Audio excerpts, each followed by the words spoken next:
ဒီနေ့မှာတော့ခေတ်ပညာထွက်ရှိထားတဲ့ပုံမြင်စာအုပ်လေးတစ်အုပ်နဲ့မိတ်ဆက်ပေးခြင်းပါတယ်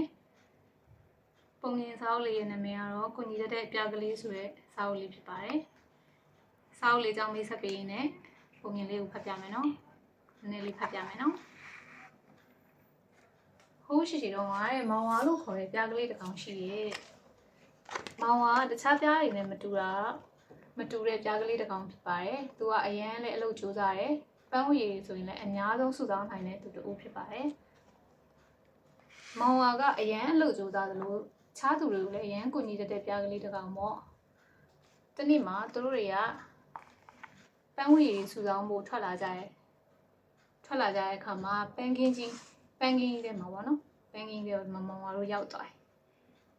တဲ့အချိန်မှာဟောဟိုမှာပန်းနေလေးပါလားဟောဟိုမှာပန်းဖြူလေးပါလားဟောဟိုမှာပန်းဝါလေးပါလားဆိုပြီးမောင်ဝါတို့တငယ်ချင်းတွေကပျော်ရွှင်နဲ့ပန်းဝရီစုဆောင်းနေတာပေါ့နော်အဲ့ဒီအချိန်မှာကောင်းကင်ကြီးကမှောင်မဲလာပြီးတော့မိုးတွေရွာလာတာပေါ့မိုးတွေရွာပြီးတဲ့နောက်မှာတော့ဘာဆက်ဖြစ်မလဲဆိုတာတော့စာအုပ်လေးကိုဝယ်ယူအားပေးရင်းနဲ့ဆက်ပြီးတော့ကြည့်ကြမယ်နော်စာအုပ်လေးတန်ဖိုးကတော့9000ကျပ်ပဲဖြစ်ပါတယ်ဒီစာအုပ်လေးကို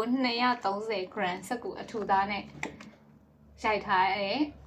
ကာလာနဲ့စာအုပ်ဖြစ်ပါတယ်ပြီးတော့စာအုပ်ပေါ်မှာလည်း lamination plastic ထပ်အုပ်ထားတဲ့အတွက်ကြောင့်စာအုပ်ကရေဆိုသွားရင်တော့မှပဲရေကျသွားရင်တော့မှပဲ